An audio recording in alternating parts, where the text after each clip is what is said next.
We're in our 11th year, and a little bit about the fair. We bring in over 100 volunteers every year to San Quentin who are also civilian volunteers.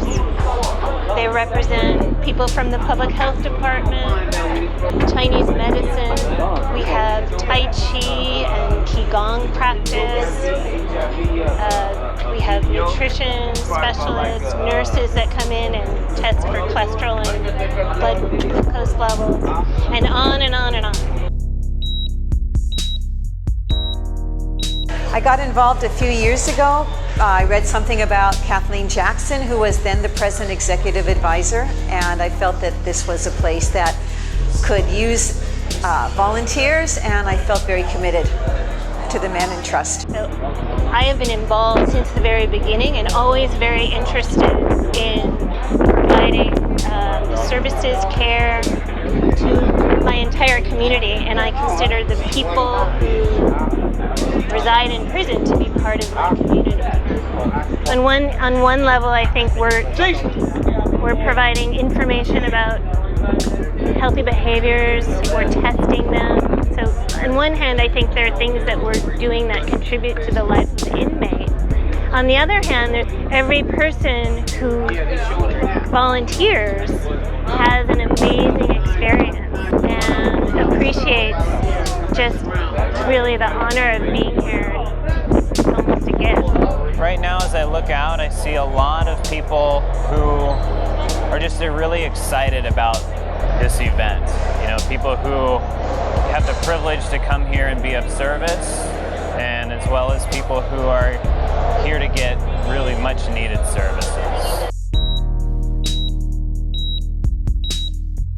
I just happened to be around about 13 years ago when a group of brave, valiant men got together with Gary Mendez and formed the T.R.U.S.T.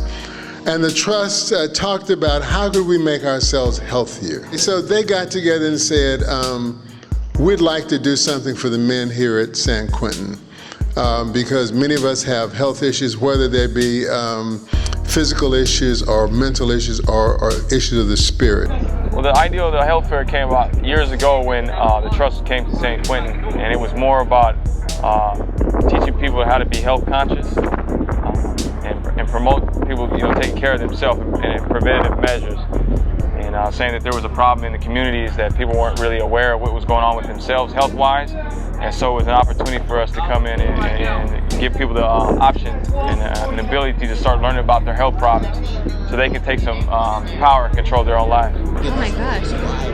I just like to help out the community, help out you guys, help out me. It's fun to be involved and come here. This is such a cool experience.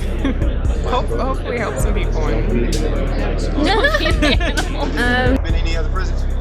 Yes, I have. What other prisons you been to?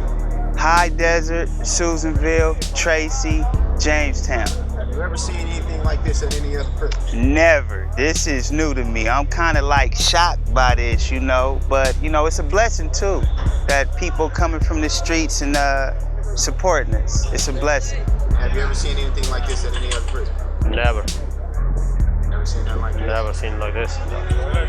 I think that promoting a sense of community is important because many people will be leaving prison and forming relationships with people who don't live inside here, I think is a good opportunity. Putting a human face on prisoners is also really, really important. I think so much of what we know about prison on the outside is completely fictitious. The point of doing it is that prisoners are human beings and have the same needs that anybody else have, whether they're inside the prison or outside the prison.